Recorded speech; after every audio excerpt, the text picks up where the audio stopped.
Déjeme saludar a la doctora en antropología y profesora de la UNAM, Elisa Godínez, quien ya está lista para entrarle a la mesa de diálogo. Gracias por tu paciencia, Elisa. ¿Cómo te va? Muy buenas tardes. Creo que hemos perdido la conexión. A ver si logramos ver y escuchar correctamente a Elisa Godínez. Le decía, doctora en antropología y profesora de la UNAM, a quien vi muy sonriente. La sonrisa la delata. No sé si ya la tengamos lista a Elisa. Elisa, ¿tenemos a Elisa por ahí, compañeros? Bueno, creo que todavía no tenemos a Elisa. Saludo al querido Julián Atilano, sociólogo y analista político, miembro de esta familia Sin Censura. Julián, ¿cómo estás? Te mando un abrazo. Vicente, ¿cómo estás? Un abrazo también de regreso a ti y a toda la familia de Sin Censura en esta mesa de diálogo de los jueves. Ya creo que vi en el sistema, querido Julián, a Elisa Godínez. Decía que la sonrisita tuya te delataba. Elisa, ¿cómo estás? Muy buenas tardes, muy buenas noches. No escucho a Elisa, compañeros. A ver si por ahí la logramos escuchar. A ver, Elisa.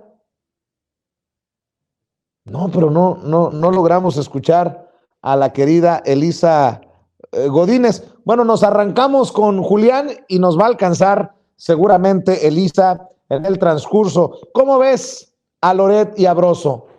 ¿A poco no queda claro con estos sketches, con estos segmentos disque cómicos de humor en Latinus, de dónde va, por dónde va la publicación que hicieron de la casa del hijo de Andrés Manuel López Obrador? Es intentar ganar la narrativa para golpear al presidente, Julián. Exactamente, justo ese es el objetivo. Y mira, me llama la atención ahorita que mostraste el video, lo vi hace rato ese video, los dos salen tirando netas, según esto, diciendo cuál fue la respuesta del obradorismo, cuál fue la respuesta de las bases. Loret de Mola dice, hay una indignación por el video.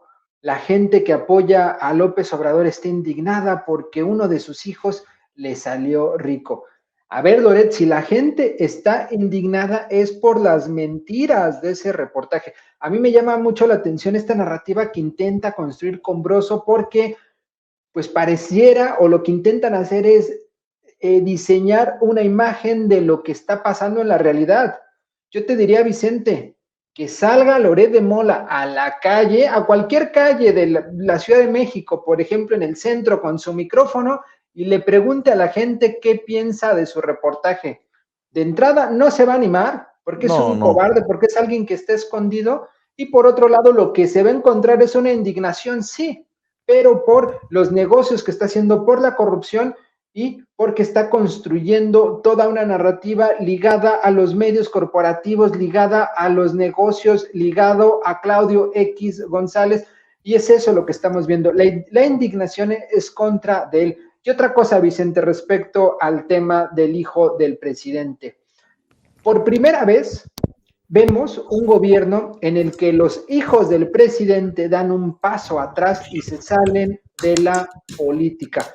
Son personajes, sus hijos, que están fuera de la política. Antes de que López Obrador ganara la presidencia, vimos que José Ramón sí trabajaba dentro de Morena, es decir, en la estructura, creo que hacía política, si mal no recuerdo, en el Estado de México, ayudaba a construir las bases, pero en cuanto gana su papá, el propio presidente dijo, quiero a mis hijos fuera de la política, justo para que no haya percepciones de que están participando, influyendo en la política, se van, arman este negocio de los chocolates Rocío, y uno de ellos, el mayor, que es José Ramón, se va a Estados Unidos. Entonces, la primera vez que vemos en un gobierno que los hijos del presidente salen de la política, justo es cuando el corrupto impresentable de Loret de Mola trata de inventar toda una historia de mentiras.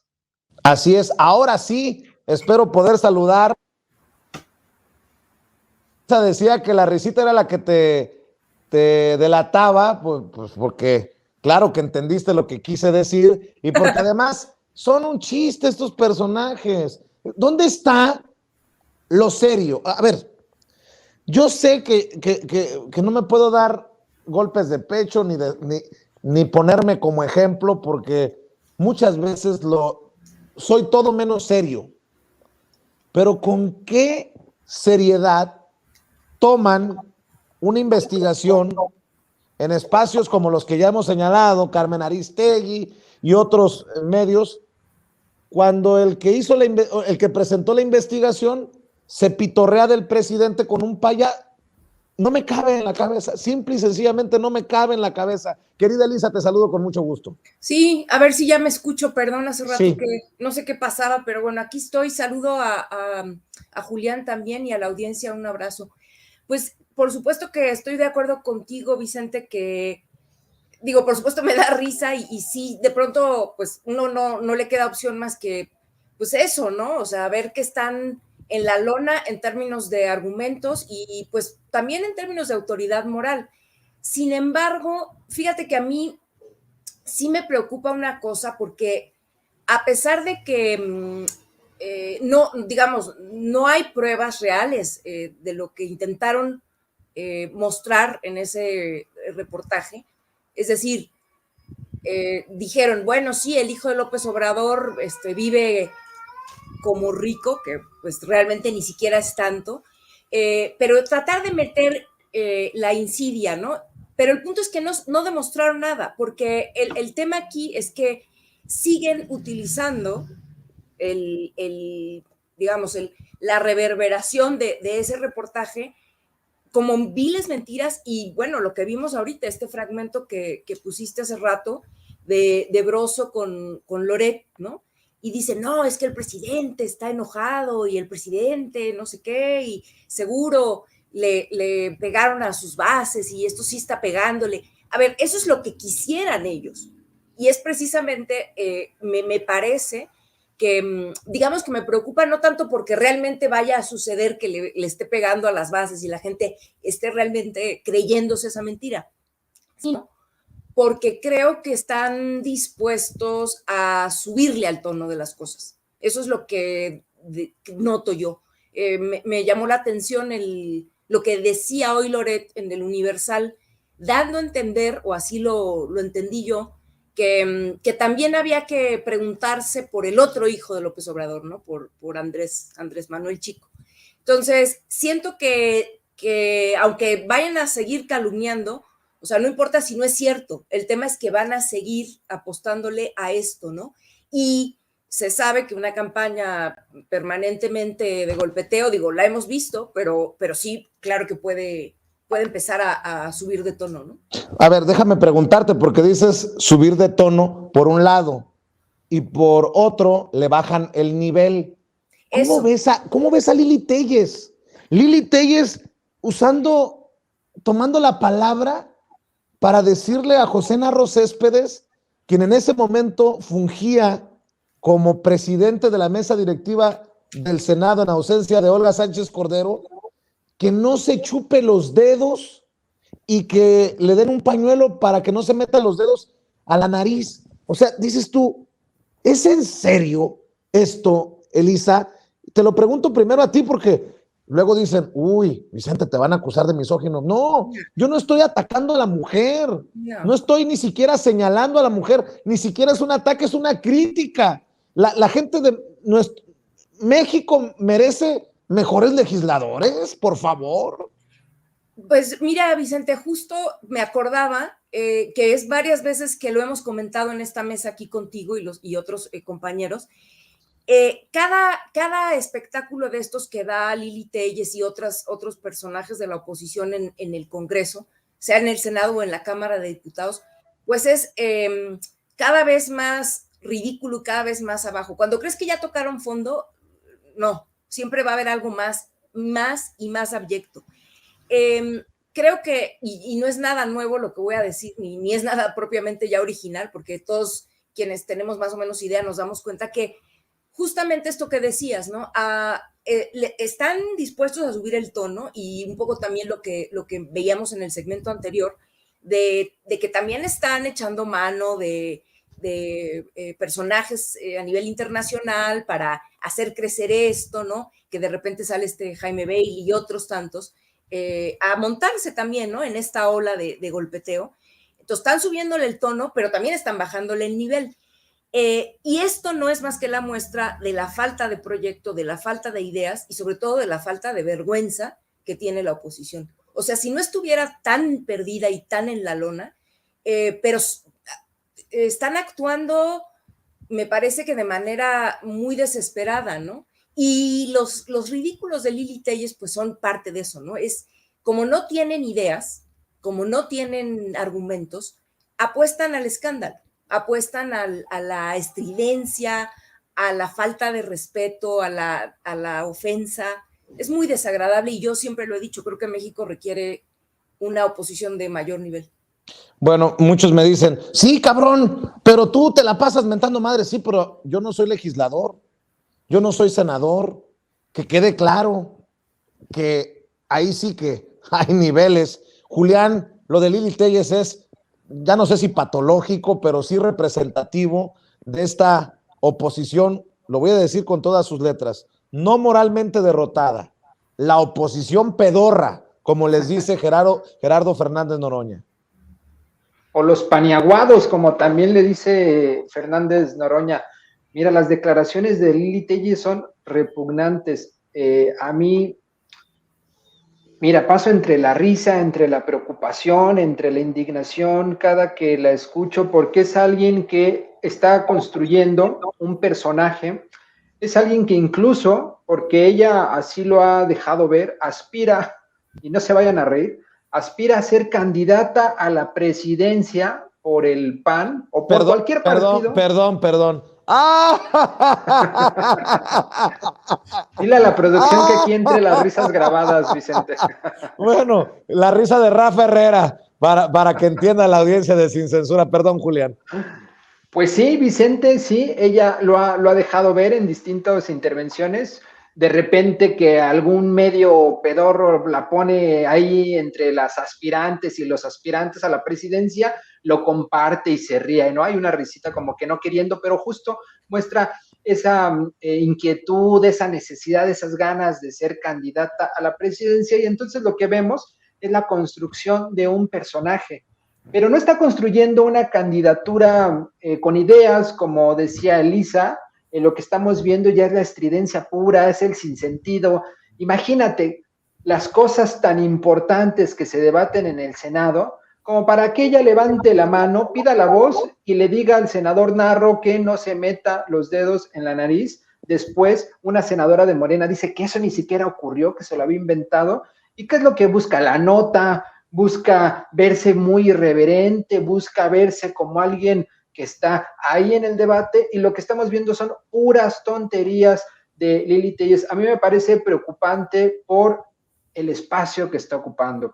Es alguien que está ocupando un espacio que en principio se lo debe al presidente, se lo debe a Morena. Ella en sí misma no hubiera ganado absolutamente nada, ni siquiera porque aparecía en la televisión. Y entonces vemos a alguien que se construyó en la televisión. Estamos viendo una actriz de medio pelo en el Senado de la República tratando de impulsar una candidatura que no se sostiene con nada, e incluso llega a ser muy violenta. Y qué bien que primero le diste la palabra a la colega Elisa, y qué bien que hagas esta anotación, Vicente, porque distingamos.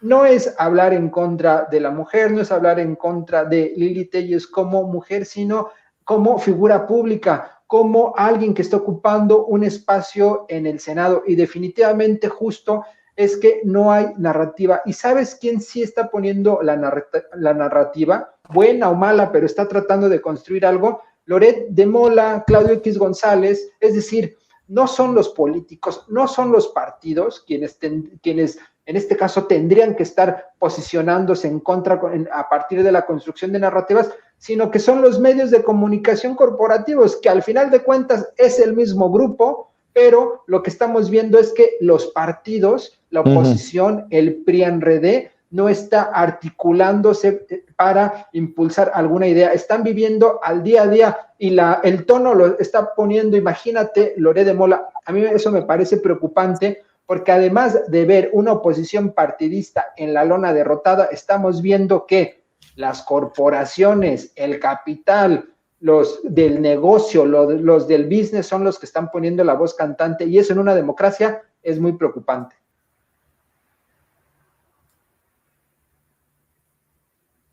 Sí, eso que dices, Julián, la verdad que sí, como dices, es preocupante porque estaba leyendo una información acerca de, me parece que son datos todavía de 2018, pero de todas maneras son muy reveladores, acerca de que 11 familias son las que controlan en México la mitad de los medios de comunicación. Entonces, estas élites están ligadas al poder político, ¿no? Ay, ya llegó Vicente. Perdón, es que me fui de nalgas por esto que me mandó. Literal, me fui de nalgas, hasta la señal se me fue, porque me mandó nuestro jefe de información, Mario Toledo, una nota que literal no doy crédito. Ya no solamente es Loret de Mola. Criticaron al presidente porque fue muy duro con el Washington Post, por tener de articulista a Loret de Mola, por tener a León Krause. Bueno, pues estoy leyendo, híjole, Mariana Rodríguez, la esposa de Samuel García, se estrena como columnista en el Washington Post. La Cenicienta, la tiktokera, con mucho respeto, ¿no? La titular de Amara Nuevo León escribió la columna El difícil camino de la adopción en México, en el que toca el tema de la problemática que se enfrentan los menores para encontrar un hogar. Se trata esto de control de daños por el resbalón, el papelón, el petardazo con llevarse a un niño del DIF, de un albergue a casa por un fin de semana. La titular de la oficina Amara Nuevo León y esposa del gobernador Samuel García, Mariana Rodríguez, hizo su debut como columnista en el medio estadounidense The Washington Post y escribió: agradezco al Washington Post la oportunidad para hablar de lo complicado que es adoptar en México y de lo mucho que tenemos que hacer para que esos pequeños puedan tener un hogar. Gracias a todos los que lean esto que siento y pienso. Si están de acuerdo, compartan, y si opinan diferente, hagan lo que crean correcto, pero por favor, ayuden, dijo la funcionaria en sus redes sociales. ¡Carambas! ¡Carambas! No, pues ya. ¿Y ahora? Digo, y conste que no es celo ni nada que se le parezca. Simple y sencillamente dices, ¿en dónde están los editores del Washington Post? Espero que el Washington Post haya dado cobertura al escandalazo por haber sacado al niño presuntamente sin el permiso adecuado, las irregularidades, este niño que exhibieron en redes sociales, antes de publicarle una columna a la señora esposa del gobernador de Nuevo León, Elisa. Pues ninguna de esas cosas son casuales, Vicente. O sea, esta mujer no sale de la nada a escribir un artículo de opinión en el Washington Post, nada más porque sí, ahora sí que por su linda cara. No, pues este es uno de los ejemplos más elocuentes, ¿no? De cómo se mueven los arreglos, digamos, entre poder político, financiamientos que no quedan ahí tampoco del todo claros, pero bueno, podemos suponer, ¿no? Y el papel de los medios de comunicación, por más Washington Post que sea, que bueno, que se venden al mejor postor. No sé cuánto dinero haya costado una nota de esas. Y por supuesto que tiene que ver con el control de daños después del numerito ese, que incluso creo que lo comentamos aquí, y yo decía que es prácticamente se tenía que investigar más porque rayaba probablemente en asuntos que tenían que ver con ilegalidades, ¿no? Entonces, bueno, me preocupa sobre todo verlo desde la perspectiva de que pareciera que en este país se nos olvidan muy rápido las cosas. Se nos olvida, por ejemplo, que el presidente anterior al actual fue un telepresidente.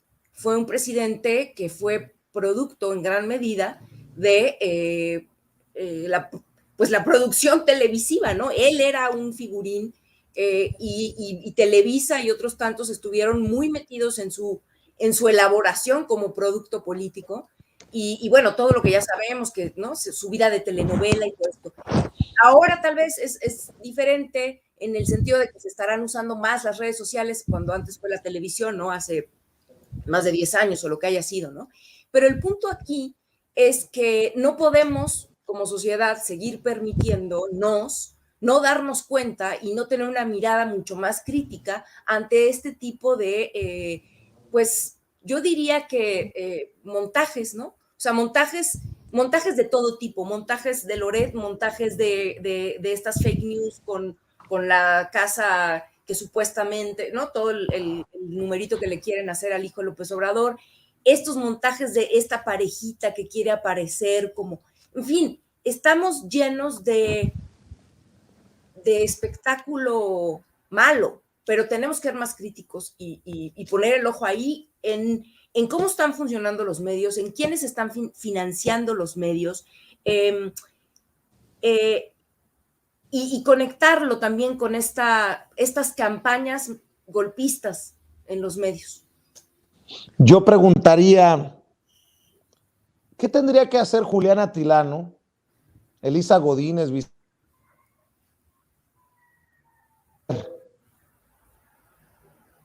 ¿me escuchan? No sé qué pasó. Sí, mi querido sí. Luis, ¿qué pasó, mi querido Luis? A ver, ¿qué tendría que hacer Juliana Tilano? ¿Qué tendría que hacer Elisa Godínez? ¿Qué tendría que hacer Vicente Serrano para que le aceptaran una columna en el Washington Post? Y tu sonrisa me lo dice todo, Julián. Pues tener una cuenta de banco en dólares, por supuesto, pagarla. En nuestro caso no, pero en el de ella, que además alguien te escriba la columna, porque Exacto. con todo respeto, yo dudo mucho de que ella lo haya escrito. No hace falta leer algo de ella previamente para pensar y sugerir que pues simplemente no le corre tan rápido la ardilla. Pero mira, varias cosas sobre el tema, Vicente. La primera es que desde hace varios años es común que se utiliza la prensa extranjera, principalmente las marcas de estos diarios internacionales, que lo que venden es la marca, es como el prestigio, igual que de New York Times, por ejemplo. Y entonces, frente a la poca credibilidad que tienen los medios nacionales, se van a la prensa extranjera, a la marca, para entonces legitimar los discursos de odio, las mentiras, toda esta porquería que están aventando, ¿no? Entonces dicen, mira, lo publicó en ese medio extranjero que pues he escuchado como que suena bien, como que tiene cierto prestigio, entonces es cierto, ¿no? Entonces buscan legitimar con la prensa extranjera frente a pues la poca credibilidad que tienen en México la prensa golpista. Por otro lado, también a mí me parece que sin lugar a dudas, como bien dices, Vicente, es control de daños. A ver, ¿cuánto pasó ya? ¿2 semanas? ¿3 semanas? ¿1 mes de el niño en adopción? Y hasta este momento saca una columna, es decir, ya están escalando la estrategia, ya no funcionó las redes de Instagram de estos personajes, entonces ya tienen que irse a otros espacios para hacer control de daños. ¿Y sabes por qué pegó tan fuerte? Porque es un tema sensible, es un tema familiar, es un tema que a las familias mexicanas les interesa. No es lo mismo un tema de grilla, de que si el partido le dijo esto, que si se peleó con otro político, que la gente en general dice, se están peleando entre ellos. El tema que estamos viendo aquí es un tema muy sensible para las familias, es un tema que trascendió los espacios noticiosos, es un tema que llegó a la prensa de espectáculos, de farándula, es un tema que llegó a las mesas de todas las familias, se supo, y sobre todo a las de Nuevo León, que son personajes ellos muy públicos, y entonces todo lo que hagan llega. y en ese sentido lo que hicieron pues fue mal visto. Estoy segurísimo que hicieron encuestas para medir cómo les fue a partir de ese acto criminal que hicieron, que fue prácticamente sacar a un niño como si fuese una película, como si fuese blockbuster, como si fuese algo que se renta y cuando no te gusta lo regresas y después vas por otro niño que te gusta más, te tomas la foto. Eso es totalmente inhumano y estamos viendo la respuesta. Y entonces yo, columna de la esposa del gobernador de Mariana, pues lo veo como control de daños, más allá de pensar que esto puede generar una nueva construcción narrativa a favor de la pareja. Lo que estoy viendo es que se están moviendo en arenas movedizas, Vicente. Oigan, no sé si vieron este mapa que publica The Economist, hablando de campañas, de golpeteo. Válgame Dios, este que nos están poniendo en pantalla nuestros compañeros de producción, habla de las democracias, de los regímenes, de los gobiernos autoritarios, de los gobiernos híbridos, de las democracias en problemas, y ponen a México como un régimen híbrido, o sea, en camino a un autoritario. En The Economist, háganme ustedes el favor, y si ven a México, está pues en una situación complicada, porque de acuerdo a The Economist, en Canadá hay una completa democracia, en Estados Unidos una democracia en problemas, y de plano en México un régimen híbrido en camino al autoritarismo. Pero vean a Brasil, lo ponen, pues sí, como una democracia en problemas, pero una democracia. O sea, las cosas democráticamente hablando estarían mejor en Brasil, en donde gobierna Bolsonaro, en donde tumbaron a Lula y a Dilma. Por favor, ¿en qué mundo están viviendo estos medios de comunicación? Bien dice el presidente, y miren, lo retomo porque pues es el presidente de México y porque hago referencia al amarillo de un régimen híbrido, de acuerdo a The Economist. El presidente dice que sí hay una crisis de medios, pero a nivel global, y creo que esta es una muestra más de eso. Y nada más enfocándome en el caso de México, ¿quién le da asesoría a The Economist o quién es el corresponsal de The Economist? ¿Mariana Gómez del Campo, Margarita Zavala, Felipe Calderón o quién fregados, Elisa? No, bueno, ni siquiera tienen que ser ellos, ¿no? El punto es que estos medios de comunicación hay que también hacer, digamos, como se hace, como hacen los historiadores, ¿no? Crítica de fuentes, y en este caso tenemos que hacer una crítica de esta fuente, de The Economist, que, bueno, para quienes no sepan, es uno de los medios ingleses más antiguos, pero que es un medio que está ligado y siempre ha estado ligado al capital, ¿no? A la burguesía, pues, y cuando digo esto me refiero a los grandes capitales, ¿no?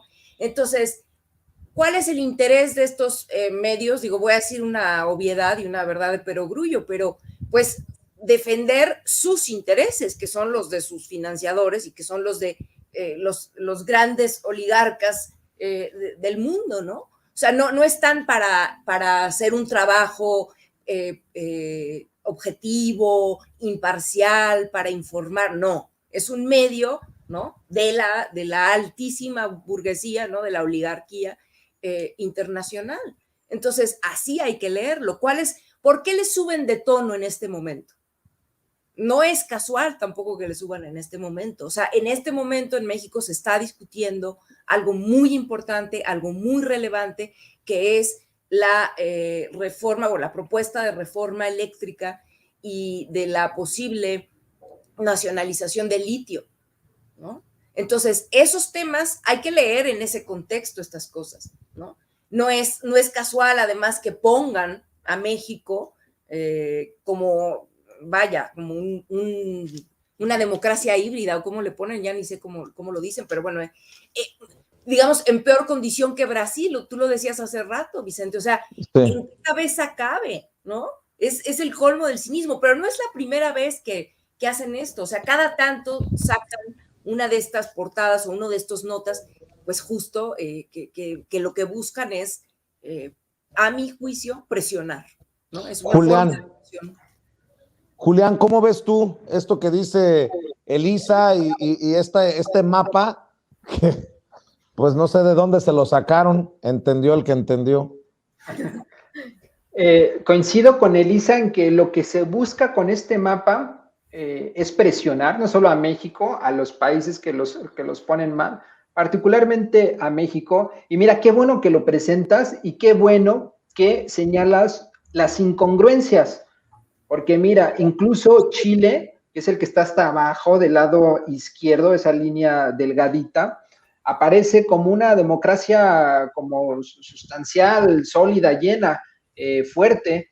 Y a ver, acaba de haber elecciones en Chile porque el presidente que estaba no tenía legitimidad. Están discutiendo en Chile una nueva constitución. Imagínate en el problemón que están en un país donde están discutiendo hacer una nueva constitución. Es que no hay democracia. La aprobación de los presidentes en Chile es de 30%, 3 de cada 10 personas aprueban al presidente, más o menos. La gente no sale a votar. En cambio, ¿qué vemos en México?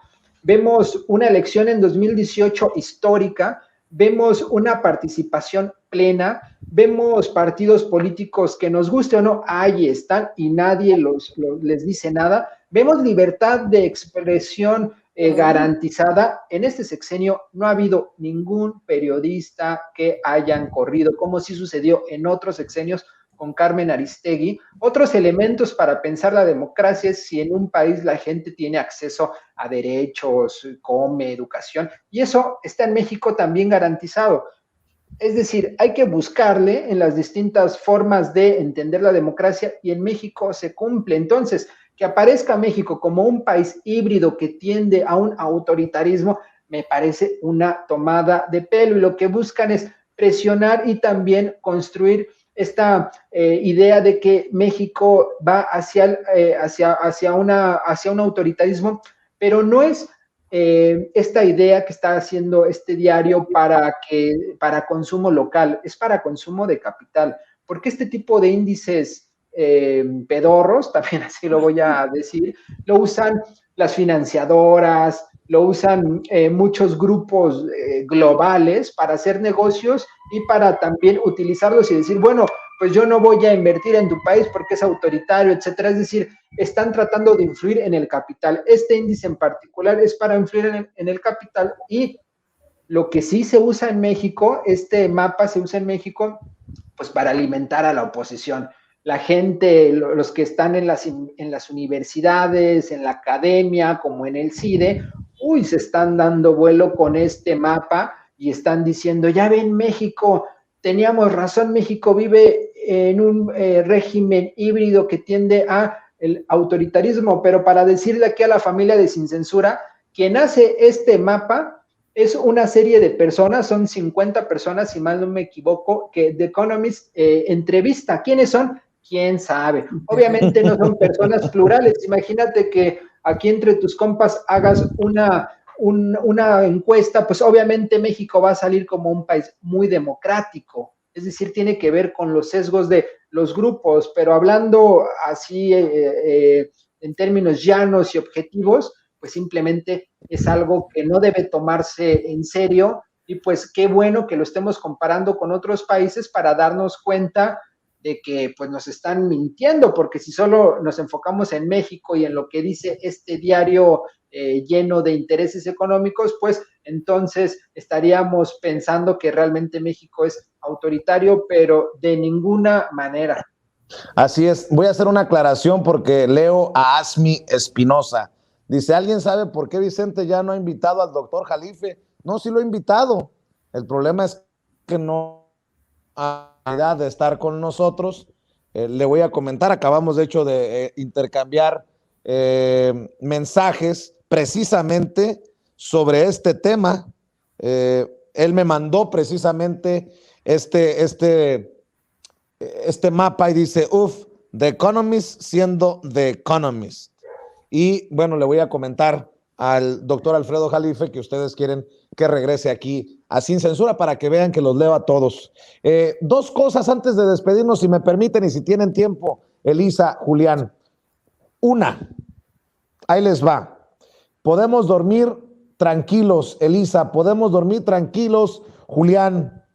Dice el señor Lorenzo Córdoba, consejero presidente del INE, que no renunciará al Instituto Nacional Electoral, que después le pueden hacer juicio político, que aunque diversos actores le han planteado contender por un cargo de elección popular, o sea, que se lance por la presidencia en el 2024, vamos a ser claros, niega que esa sea su intención, además de que la Constitución se lo prohíbe. Bueno, por lo menos en esto tiene toda la intención de respetar la Constitución el señor Lorenzo Córdoba. Nótese mi sarcasmo. Ay, por cierto, dice Pablo Iriart, ¿se acuerdan de Pablo Iriart? No, casi estoy seguro. Dice Pablo Iriart que si el próximo presidente de México es como Andrés Manuel López Obrador, México aplaudirá el regreso de Trump. Bueno, ¿de dónde se sacarán estos análisis? Pero bueno, ¿cómo ven las declaraciones de ambos, querida Elisa? No, hombre, pues agradecerle, ¿no? Así como que el señorito Córdoba nos hace el favor de decirnos que no va a renunciar y que bueno, que si se trata de defender la democracia, que él está dispuesto a pisar la cárcel. No, bueno, ya, o sea, además de que me parece sangroncísimo y ultracínico, lo que puedo decirte es que lo sigo viendo muy enojado, ¿no? O sea, sigue montado en su pleito, ¿no? Y sigue diciendo estas cosas muy provocadoras, porque creo yo que aunque ahorita nadie le esté pidiendo la renuncia, aunque bien debería, y aunque nadie directamente esté hablando en este momento de hacerle un juicio político, pero bueno, pues le agradecemos que lo tome en consideración. El punto es que sabe como heredero, digamos, de todo este rollo, toda esta narrativa de la dichosa transición a la democracia, que es de donde, digamos, él proviene, pues, ¿no? Que además, bueno, hicieron cualquier cantidad de dinero y se beneficiaron terriblemente desde academia y estos, digamos, tecnócratas de lo electoral, que bueno, que es muy posible que se apruebe una reforma electoral próximamente. No sabemos exactamente cuándo y tampoco tenemos claridad del contenido, pero lo que es un hecho es que esa reforma que se vaya a proponer desde la presidencia, pues va a ir a asuntos importantísimos para Lorenzo Córdoba y toda esa gente a la que él representa, ¿verdad? Y entre otras cosas es, pues, bajarle el presupuesto a esa institución onerosísima y, por supuesto, otras cosas que muy probablemente se contrapongan con todo lo que esta gente ha defendido, ¿no? Todo lo que ellos han defendido, pues ha sido mucho en lo procedimental, o sea, mucho en la cuestión de procedimiento y demás, pero lo cierto es que en este país tenemos una democracia joven y me atrevo a decir endeble. ¿A qué voy con esto? Que bueno, apenas muy recientemente se logró que un partido, digamos, que no era el PRI y el PAN, que estaba fuera, digamos, de ese pacto entre estos dos, pudiera alcanzar la presidencia, y eso fue gracias al impulso de 30 millones de votos, ¿no? Pero después, digamos, lo logramos después de 2 fraudes y tanta cosa, ¿no? Entonces, me parece que hay que leer esto como los pataleos de alguien que pues no quiere soltarse, no quiere soltar el presupuesto y no quiere soltar todas las prebendas y todos los privilegios que él y su grupo obtuvieron en todos estos años.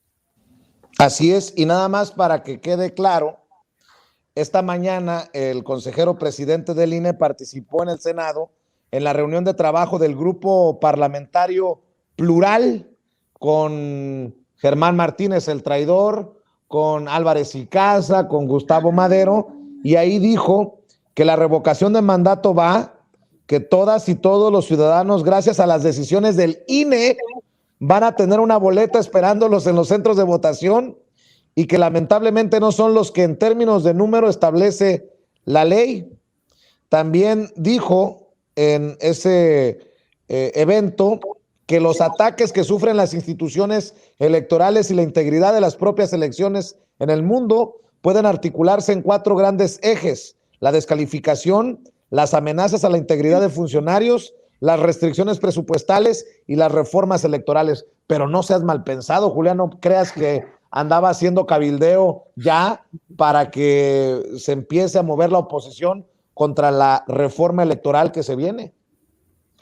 Mira, yo creo que Lorenzo Córdoba, donde tendría que ir a buscar chamba es a Televisa, porque el papel de víctima le queda sensacional. Está asumiendo un papel de que todos están contra mí. Con todo respeto, también yo creo que Aristegui tendría que buscar ahí un papel de víctima. Pero bueno, yo sí quiero que Lorenzo Córdoba renuncie. Me parece que no es posible que el árbitro electoral sea parcial. No es posible que un árbitro electoral esté jugando a favor de un partido político. Este señor, este impresentable, le termina su mandato de 10 años en 2023. Pero bueno, son eternos esos prácticamente un año, en abril me parece de 2023, por la forma en que está actuando de una manera impresentable, es un tipo patético, es un tipo que no... Mira, si fuera un tipo arrogante, pero hiciera bien su trabajo, dices, bueno, ¿no? Pero además de patán arrogante, es un tipo que realmente le está haciendo mucho daño a la democracia. Intentó por todos los medios paralizar la revocación de mandato, la quiso posponer, la quiso patear, quiso que no sucediera. Y ahora que ya la Suprema Corte dijo que va, ahora que las más de 8 millones de firmas están ahí, al menos 3 millones válidas, ya dijeron que sí o sí va, ahora dice que gracias al INE se va a hacer la revocación de mandato. Lo mismo con la elección de 2018, Vicente. Si la elección hubiese quedado medio tabla, si López Obrador hubiera ganado por un poquito, la tiran. El INE estoy seguro que la hubiera tirado, como ocurrió en 2006. Él dice, no es posible que me golpeen los de Morena si gracias a mí se ganó. A ver, espérate, se ganó a pesar y incluso más bien sin necesidad del INE. El INE simplemente organizó, capacitó, sacó las urnas, pero se ganó por la voluntad popular, no gracias al INE. Me parece ya insostenible la participación de él y la de Ciro Murayama al frente del INE. Y sobre Pablo Iriart, pues bueno, ¿qué se puede pensar de alguien que es sobrino de Pinochet? Es familia de la esposa que acaba de morir del dictador criminal Augusto Pinochet, y es un tipo pues que toda su formación, todo su diario, todo su pensamiento es el de alguien de derechas, alguien conservador, fascista, y pues bueno, ¿qué otra cosa se puede esperar de alguien que pues viene de sangre pues autoritaria como es Pinochet? Déjenme cerrar, si me permiten, y pidiéndole también un poquito de paciencia a los compañeros que le van a entrar a la segunda mesa de diálogo después de despedirlos a ustedes, Elisa, Julián.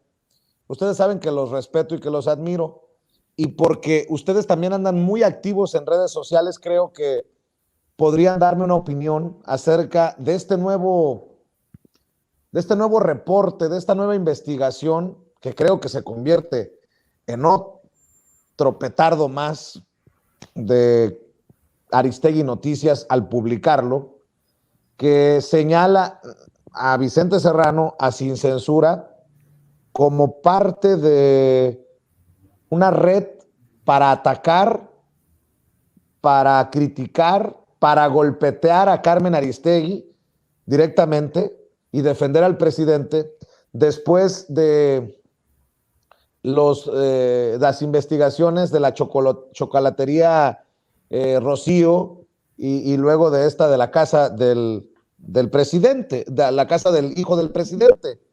Yo me siento aludido, obviamente, y muy molesto porque nuevamente Carmen Aristegui le da cabida a estos de Signal Lab del ITESO, que ya han mentido sobre Sin Censura y sobre Vicente Serrano. Me parece que eso sí es parte de una campaña para buscar atacar nuestra poca o mucha credibilidad. Eso no está más que para la audiencia, el público, definirlo. Pero tantos años nos ha costado ir construyendo orgánicamente una audiencia, tantos años nos ha ido costando, nos ha costado ir armando nuestras redes sociales como para que vengan de Signal Lab desde el ITESO a decir que junto a Epigmenio Ibarra y junto a otros compañeros de YouTube estamos concatenados, que hay una concatenación para hacerle daño a la credibilidad de Carmen Aristegui y defender al presidente de sus críticos. No sé si viste, Elisa, no sé si viste, Julián. Yo les pregunto a ustedes, porque, por ejemplo, eso también tendría que ver con tirarles línea a los que participan aquí para dar tal o cual opinión. Yo pregunto, ¿cuándo les he dicho lo que se tiene que decir aquí o lo que no se tiene que decir? No sé, yo la verdad no entiendo de dónde se sacan estas cosas los compañeros de Rosana Reguillo en el Signal Lab del ITESO desde Jalisco, y que además pues les da vuelo Carmen Aristegui en Aristegui Noticias. Yo no sé si está peor la investigación basada en inferencias de la chocolatería, dicho así por los propios autores, o darle cabida a una investigación de Loret de Mola, o de plano esta investigación de Signal Lab del ITESO. ¿Me das tu opinión, si gustas, querida Elisa? Mira, Vicente, yo voy a ser muy breve porque te voy a decir una cosa. Yo sé que aquí mi colega Julián, él sí es experto en esos temas, entonces me gustaría que él ahondara más.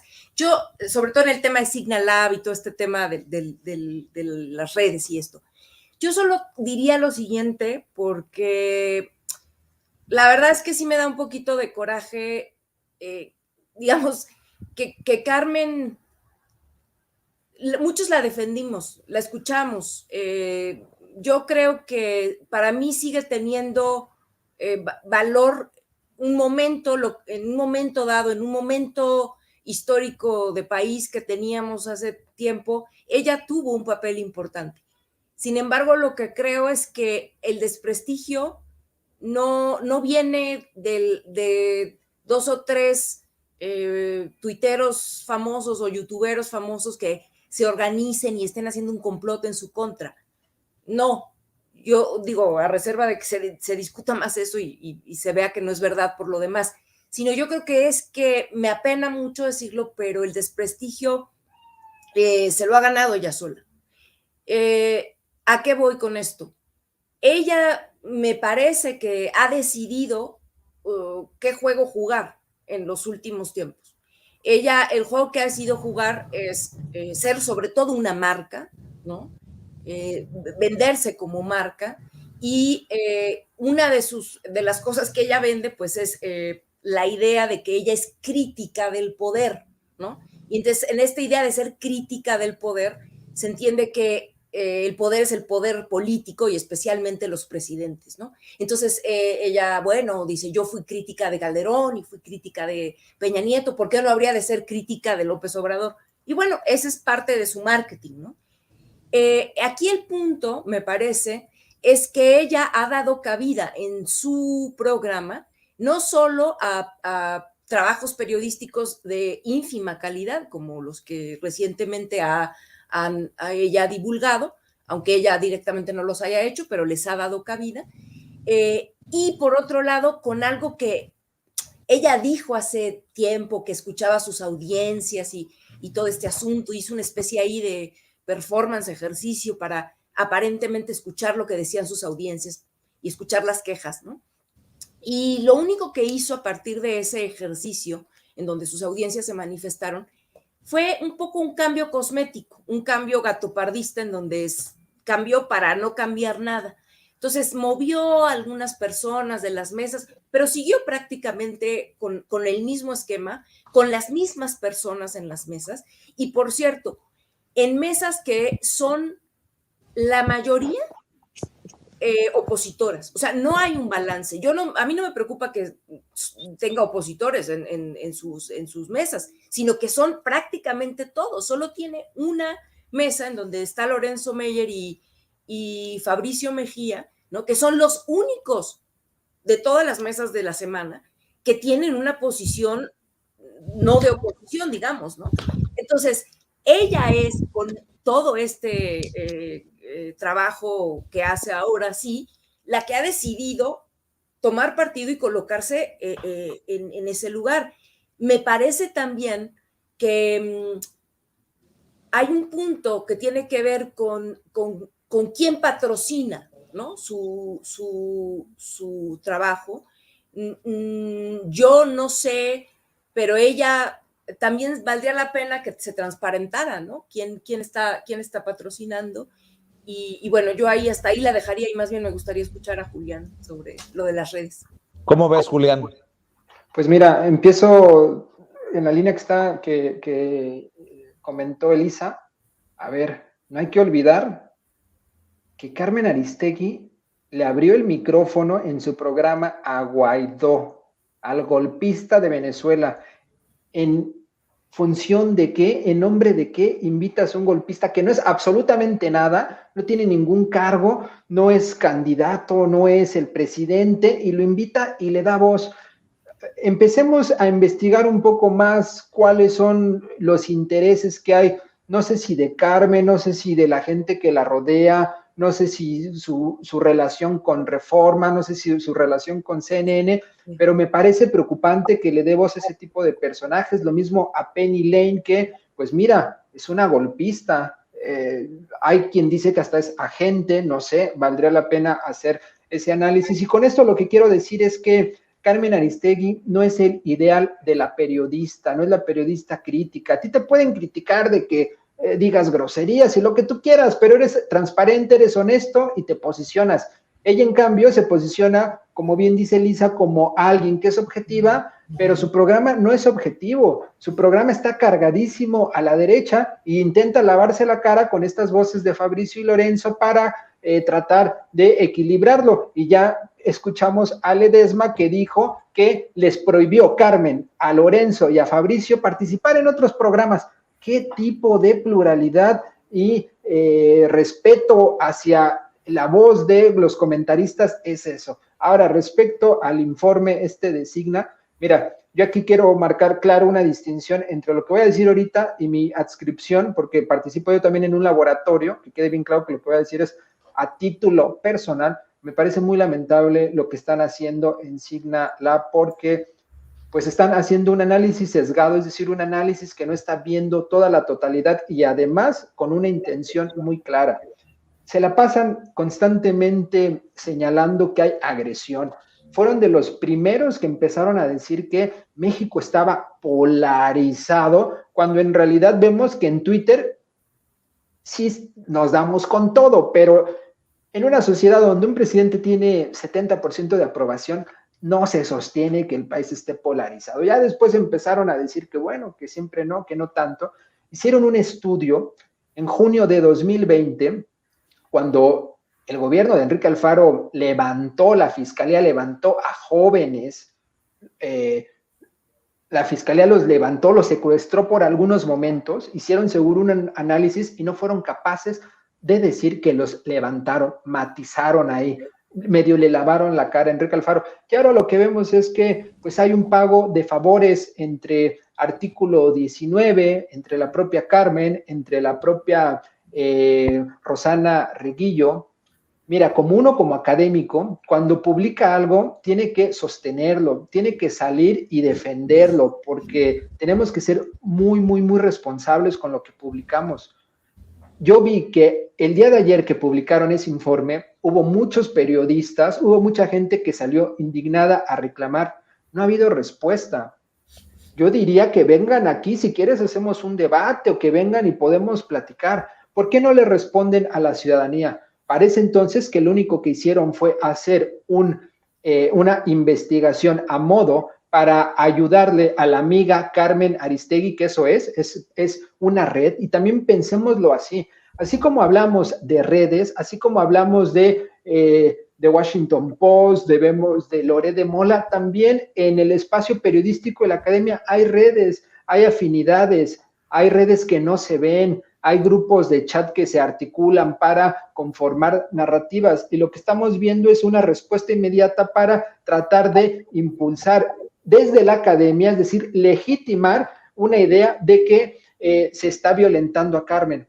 Y respecto al detalle del contenido del informe, me parece muy preocupante que mezclen el asesinato a periodistas, el caso de Aristegui, el tema de la chocolatería y el tema de José Ramón en el mismo esquema para vender la idea de que estamos básicamente en un momento crítico, en un momento de alarma, en un momento y además vincular o tratar de inferir de que todo es responsabilidad de López Obrador y de la gente que lo apoya. Y meter nombres así sin ningún análisis, nombres por todos lados, sin detallar exactamente a qué se refieren con esas gráficas que sacan, de tal forma que cualquiera que no conozca o que no sepa hacer bien esas interpretaciones, al ver ahí la gráfica va a decir, todos los que están ahí, entonces son violentos. Y ahí en esa bolsa te meten, Vicente, y me parece muy, muy preocupante lo que están haciendo, porque están utilizando el prestigio de la academia para golpear políticamente. Pues no entendería por qué golpearnos políticamente a nosotros si lo que no tenemos es agenda política. Y yo sostengo que qué triste este caso de Carmen Aristegui por todo. Ahora sí que por todo, incluso lo que nos afecta directamente a nosotros. Yo sigo esperando, Carmen, que nos hagas efectivo nuestro derecho de réplica. Lo he pedido en redes desde la primera ocasión que Rosana Reguillo ha mentido con estas grafiquillas que presenta de Signalab del ITESO. No creo que vaya a ocurrir en esta ocasión, no veo que sea diferente, pero no esperen que yo me quede callado, porque al final lo único que expreso son mis opiniones, y aquí no le he mentado la madre a Carmen Aristegui. He dicho que siempre la he respetado y me parece muy triste que hoy tropiece en si contamos lo de Signalab, 3 ocasiones con investigaciones que creo no se sostienen. Estoy a la orden para cuando gusten sacar documentos y comprobarlos, porque no me voy a quedar callado. No me pueden poner en un saco de violento, que creo que no merezco, ni merecen mis compañeros, ni la audiencia de Sin Censura, sobre todo. Pero bueno, mi querido Julián Atilano, ¿por qué no cerramos invitando a la gente para que te siga en redes sociales? Muchas gracias, Vicente. Saludos a la familia de Sin Censura y toda la solidaridad contigo y con quienes injustamente aparecen en este tipo de gráficos y intentan posicionarlos como personas violentas cuando no es así. Me pueden seguir en @JuliánAtilano en Twitter, y un saludo también a mi colega Elisa. Gracias, Julián. Elisa Godínez, ¿en dónde te siguen a ti? Ay, ahorita te digo, pero antes de despedirme, sí, fíjate que, como también dice Julián, yo me solidarizo contigo y con los demás compañeros mencionados en ese reportaje. Y te voy a decir una cosa, lo que me parece más grave es la falta de respeto a las audiencias, porque estos espacios no se construyen de la noche a la mañana. Y cualquiera que tenga idea y sepa, sabe que por lo menos cuando nos invitan a participar aquí, y hablo por mí directamente, se hace en un absoluto y pleno sentido de libertad. A mí nadie nunca me dice lo que debo decir, lo que no debo decir, y me siento por lo demás privilegiada y libre de poder hablar y decir lo que yo quiero en este espacio. Entonces, bueno, ojalá que Carmen rectifique un día. Y a mí me encuentran en Twitter, en mi arroba es tdetoño A3NSIT, Tanit, y bueno, pues nos vemos por allá. Muchas gracias, querida Elisa, muchas gracias, Julián, y disculpen ustedes por las fallas en la conexión. Hemos estado sufriendo en los últimos días, algo está pasando que estamos sufriendo. Le voy a pedir a amigos, amigas, regresamos en breve, pero mientras seguimos hablando sin pelos en la lengua, sin censura, usted puede suscribirse a nuestros 3 principales canales en YouTube. Sin Censura Media, en donde tenemos más de 1.600.000 suscriptores, Sin Censura TV, en donde tenemos más de 1 millón de suscriptores, y en Sin Censura Presenta, en donde queremos llegar muy pronto a los 100,000 suscriptores. Si usted ya está inscrito en Sin Censura Media, suscríbase en Sin Censura TV. Si ya está suscrito en Sin Censura TV y Sin Censura Media, suscríbase a Sin Censura Presenta. Recuerde que es gratis, no tiene que sacar un solo centavo de su bolsillo para apoyarnos. Dele clic en la campanita para que los señores y señoras de YouTube envíen las notificaciones cuando estemos transmitiendo en vivo y en directo o estemos subiendo videos. También nos puede seguir en Twitter en @Vicente Serrano y hasta en Instagram. Ojo, también estamos en Instagram. Son nuestras redes sociales y con el apoyo de ustedes seguimos creciendo, porque con ustedes todo, sin ustedes nada.